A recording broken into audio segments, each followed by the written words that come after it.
dan untuk dibatalkan.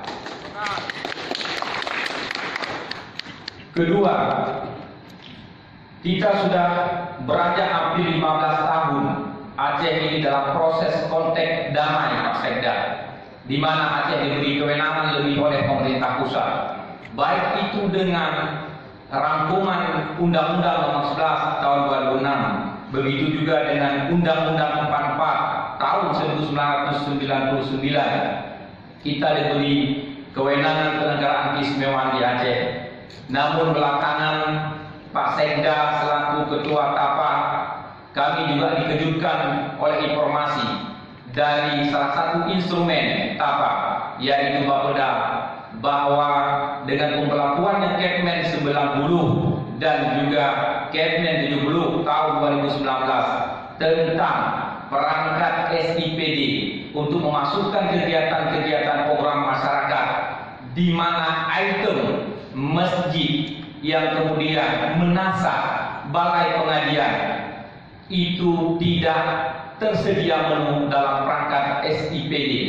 Kemudian rumah duafa juga terancam. Namun kalau sudah masuk RPJM, maka ini dimasukkan dalam item PSU dan bisa ditampung untuk sementara. Ketiga item yang saya sebutkan tadi, teman-teman sekalian, anggota DPR yang terhormat, ini menyangkut dengan kewibawaan Aceh.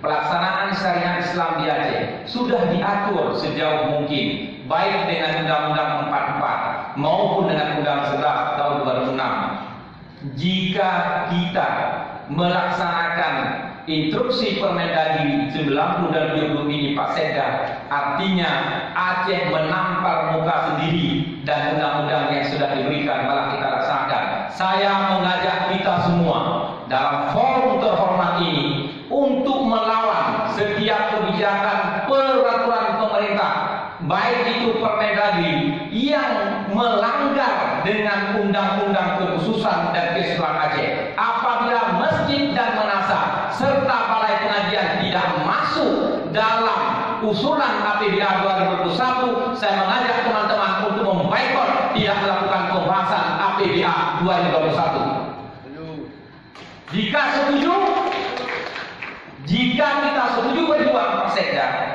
pimpinan DPR Aceh dan PSD Gubernur untuk sama-sama mendobrak agar Permendagri ini memberi keluangan terhadap usulan, baik itu masjid, menasah dan juga balai pengajian yang kami tampung dalam APBA 2021. Ketiga,